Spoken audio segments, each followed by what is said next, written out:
안녕하세요. 부자된 매직TV 시청자 여러분. 오늘도 이렇게 소중한 시간을 내주시고 제 영상을 시청해주셔서 감사합니다. 오늘은 2024년 9월 9일 새벽 시간입니다. 오늘 나눌 주제는 미국 고용지표와 9월 금리 인하, 그리고 해당 내용을 토대로 SXL에 미치는 영향에 대한 저의 생각을 간단하게 한번 말씀드려보고 오늘의 영상 마무리하도록 하겠습니다. 우선 미국 고용지표 해석에 혼란이 좀 있었죠.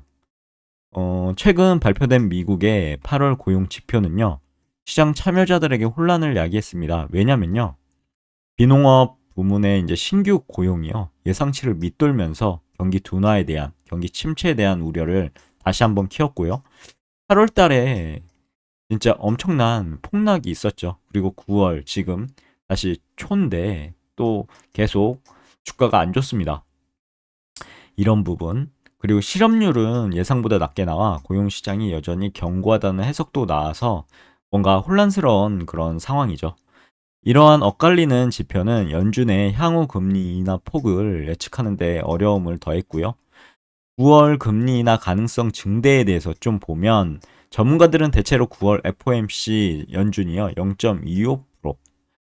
0.25%죠. 25%의 금리 인하를 단행할 가능성이 높다고 전망들을 하고 있는데 어떻게 될지는 한번 봐야 될 것 같습니다. 왜냐하면 경기 둔화 우려가 커지고 있고요. 물가 상승률이 점차 안정세를 보이고 있기 때문입니다. 하지만 금리 인하 폭은 경제 지표의 향후 흐름에 따라 달라질 수 있으니 좀 더 지켜보시죠. 그러면 SXL에 미치는 영향은 어떨까요?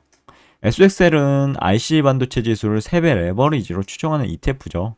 따라서 SXL의 가격 변동은 반도체 산업의 전반적인 성장과 밀접한 관련이 있습니다. SXL에 대해서 좀 보면 ETF 정보 볼게요. 미국 증시에 상장된 30대 반도체 기업들의 주가가 상승할 때 상승률을 이렇게 3배로 수익을 내는 ETF입니다. 물론 떨어질 때는 이렇게 지금처럼 엄청난 뭐 자기 자산의 거의 소멸? 녹는다는 표현을 쓰죠. 녹는다는 표현. 녹을 수 있다는 그런 단점도 있죠. 그래서 신중하게 투자해야 되는 게 3배 레버리지고요. 시가총액은 많이 줄었죠. 96억 달러 정도 됩니다. 보유 중 탑10 보시면 IC 반도체 지수, 그리고 브로드컴, 엔비디아, AMD, 퀄컴 등등 진짜 주옥 같은 IC 반도체 지수를 볼 수 있고 반도체 관련 기업을 보실 수 있습니다. 그럼 긍정적인 영향에 대해서 한번 볼까요? 두 가지 정도로 제가 정리해 봤는데, 첫 번째는 금리 인하입니다. 금리 인하가, 되면은 어떻게 될까요? 저렴한 자금이 조달이 가능해지죠. 그만큼 금리 인하라는 것은, 어, 좀 더 낮은 그런 금리로 자금을 조달할 수 있기 때문에 기업 입장에서는 많은 돈을 이제 빌려와서 투자 활동이 더욱 활발해질 수 있는 장점이 있습니다. 특히 반도체 산업 같은 경우는 설비 투자에 많은 자금이 필요하죠. 그래서 금리 인하의 긍정적인 영향을 크게 받을 수 있습니다. 경기 회복도 기대가 좀 되는데요. 금리 인하를 통해 경기가 만약에 회복되면 반도체 수요가 증가할 수 있을 것 같고요. 특히 인공지능, 데이터 센터 등 반도체 수요가 높은 산업의 성장이 가속화될 경우 SXL의 상승세 또한 덩달아 이제 엄청나게 3배로 이렇게 이끌 수 있죠. 그래서 제가 투자하는 거고요. 그러면 부정적인 영향은 어떨까요? 만약에 금리 인하가 예상되지만 경기 침체가 만약에 우려되면 이런 우려는 현재 완전히 해소되지 않은 상황으로 보입니다. 만약 경기 침체가 현실화됐을 경우 어떻게 될까요? 반도체 수요가 감소하겠죠. 그러면 덩달아 SXL은 이렇게 엄청나게 하락을 할 겁니다. 그런 부분도 다 염두에 두셔야 됩니다. 그리고 AI 산업에 대한 고평가도 지금 엄청난데요. 산업에 대한 우려도 있죠.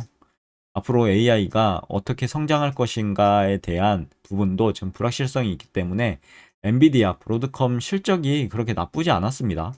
투자의 기대에 못 미쳐서 그런 것으로 보이는데 실적이 이렇게 발표가 됐죠. 엔비디아 2분기 매출이 무려 예상치 넘는 300억 달러로 전년의 2배를 넘었습니다. 엄청나죠? 그래서 그걸 선반영해서 이렇게 올라온 건데 지금 보면 엔비디아의 월봉 차트입니다. 그리고 나서 지금 떨어졌죠. 이 떨어지는 이유가 뭐냐면 이 직전 양봉이 직전 음봉의 절반, 그러니까 양봉의 그 다음 음봉이 절반을 지금 침입을 했습니다. 그래서 안 좋은 그런 음봉이죠. 그리고 도찌가 비슷하게 나왔는데 이 위에서 만약에 엔비디아가 반등을 했으면 상승할 수 있는 그런 부분인데요. 여기가 또 이제 매수 타점이 되겠죠. 근데 지금 안 좋게도 이 도찌 아래에서 음봉으로 이렇게 나왔습니다. 지금 결과가 나왔고 실제적으로 이 보면은 20선이죠. 아, 10선이죠. 10선. 그리고 여기가 20선인데 지금 정배열로 쭉 올라가잖아요. 근데 여기가 어떻게 보면 양봉으로 직전 또 돌파한 자리죠. 이 돌파한 자리를 찍고 올라갈 수 있는지 한번 지켜봐야 될 것 같고요. 만약에 여기에서도 음봉으로 이렇게 조정이 된다. 그러면 결국은 이 20선, 20선까지는 터치하고 가야 될 것 같습니다. 물론 20선까지 터치해서 가는 것은 그렇게 나쁜 건 아닙니다. 뭐 정상적인 조정일 수밖에 없고요. 이 상태에서는요. 앞으로 쭉 봐야 될 것 같고, 그럼 투자자 관점에서 고려 사항을 한번 말씀드려 보고자 합니다. SXL은 높은 레버리지 특성상 변동성이 매우 큽니다. 이렇게. 투자 시 그래서 신중한 접근이 필요하고 단기적인 시장 변동에 민감하게 반응할 수 있기 때문에 이 부분은 꼭 머릿속에 넣어두시라고 제가 말씀드렸죠. 그래서 신중에 신중을 더해서 자신만의 공부를 통해서 확신이 있으실 때만 투자하시길 추천드렸고요. 제 말이 틀릴 수도 있으니 그런 부분도 잘 참고하시면 될 것 같은데 보시면 SXL 월봉 차트잖아요.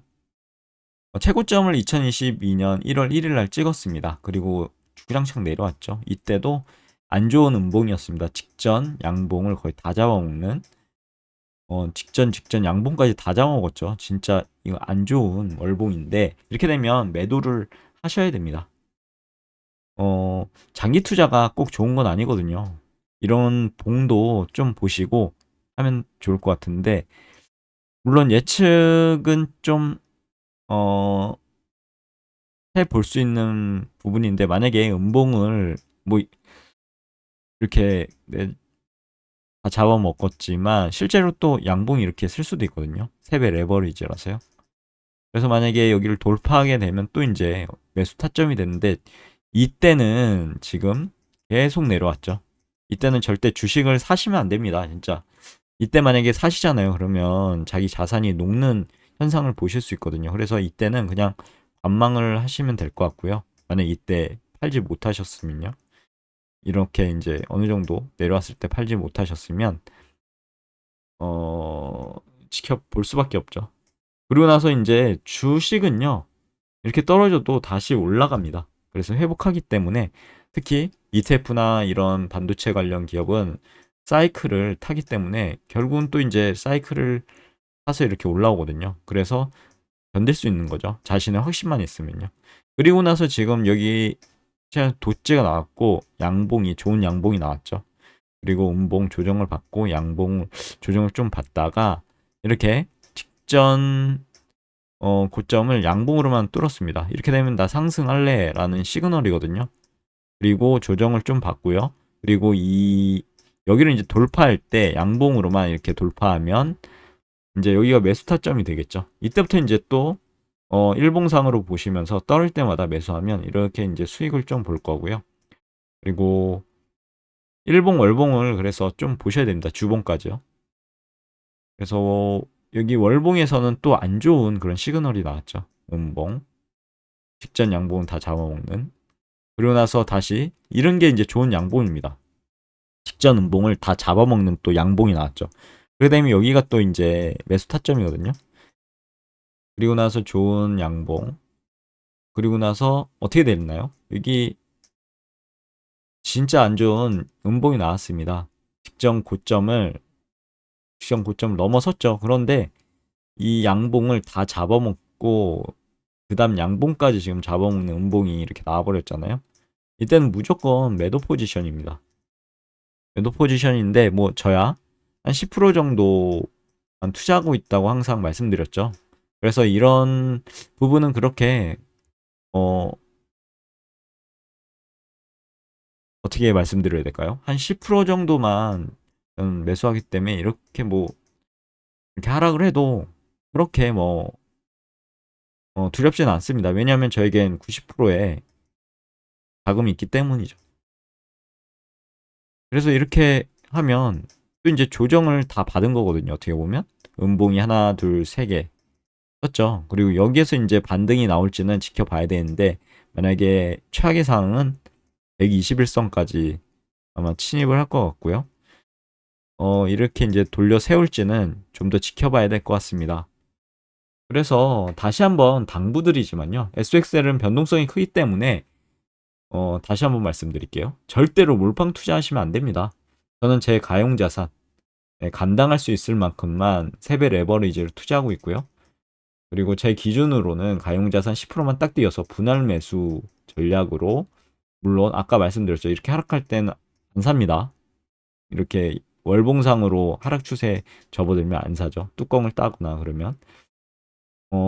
다시 조정을 어느 정도 받고 바닥을 이렇게 다진 이후에요. 어느 정도 좋은 양봉이 나왔다. 그러면 이때부터 이제 분할 매수가 들어가고 어느 정도 이제 상승 추세를 확인하셔야 되겠죠. 그래서 상승할 때는 일봉상으로 상승할 때는 매수 안 하고 하락할 때는 매수하고 이렇게 저만의 이제 분할 매수 전략을 사용해서 투자를 하고 있는데 이게 100% 수익을 안겨준다라고 말씀드리는 부분이 아니라는 점. 하지만 전 이때까지 이제 이렇게 하면서 수익을 봐왔습니다. 이런 부분 저에게 맞는 투자법일 수 있고요. 맞지 않는 이 영상을 보시는 분들에게 맞지 않는 투자법이 될 수도 있을 것 같습니다. 각자의 투자 전략 응원 드리고요. 저는 이렇게 투자한다라고 말씀드린 부분이니까 참고하시면 될 것 같고 지금은 제 생각은 그렇습니다. 기다려야 하는 때가 아닐지요. 저도 다시 현금도 변동성 없는 종목이라고 생각해서 지금 현금을 모아가고 있습니다. 이 추세를 확인했기 때문이죠, 지금. 조정이 될지 아니면 하락을 좀 더 할지 아직 불확실하잖아요. 그래서 현금을 모아가고 있습니다. 물론 다시 한번 말씀드릴게요. 제 말이 100% 맞다거나 이런 부분이 아니니 오해는 하시면 안 되고요. 각자 투자 판단에 따라 투자에 확신이 있으시면 투자하시면 되고 아니면 안 하면 됩니다. 절대로 제 말도 믿지 마시고 자신의 공부와 경험이 따르는 투자 판단에 따라 투자하시면 될 것 같습니다. 그럼 오늘도 매주말을 통해서 오늘의 영상 마무리하도록 하겠습니다. 딱 어떻게 보면 지금 상황이죠. 저는 저만의 확신이 있어서 가고 있고요. 주위에서는 지금 댓글들이 이렇게 막 달리고 있습니다. 놀라는 분들도 계시고요. 막 망했다라는 분들도 계시는데 저는 10%만 지금 가용자산 투자하고 있기 때문에 절대 지금 두렵거나 흔들리는 게 없는 거죠. 그래서 좀 더 떨어지면 저는 좋은 주식을 싸게 살 수 있는 기회라고 저는 생각하기 때문에 더 감사하면서 모아갈 것 같습니다. 맺은 말을 간단하게 말씀드리면 미국 고용지표 혼란 속에서도 9월 금리 인하 가능성이 높아지면서 반도체 산업에 대한 기대감이 커지고 있다는 점. 하지만 지금 불확실하죠. 이런 상황에서 SXL도 이런 기대감을 반영하며 불확실한 상황이고 물론 9월에 금리 인하 가능성이 높아지면서 상승할 가능성이 있지만 높은 변동성 또한 있다. 왜냐하면 고용지표가 애매하게 나왔죠. 그래서 이런 높은 변동성을 감안해서 신중하게 투자하셨으면 좋겠다라는 취지로 오늘의 영상을 한번 찍어봤습니다. 내일도 더 좋은 콘텐츠로 찾아뵐 수 있도록 열심히 노력해 보도록 하겠습니다. 감사합니다.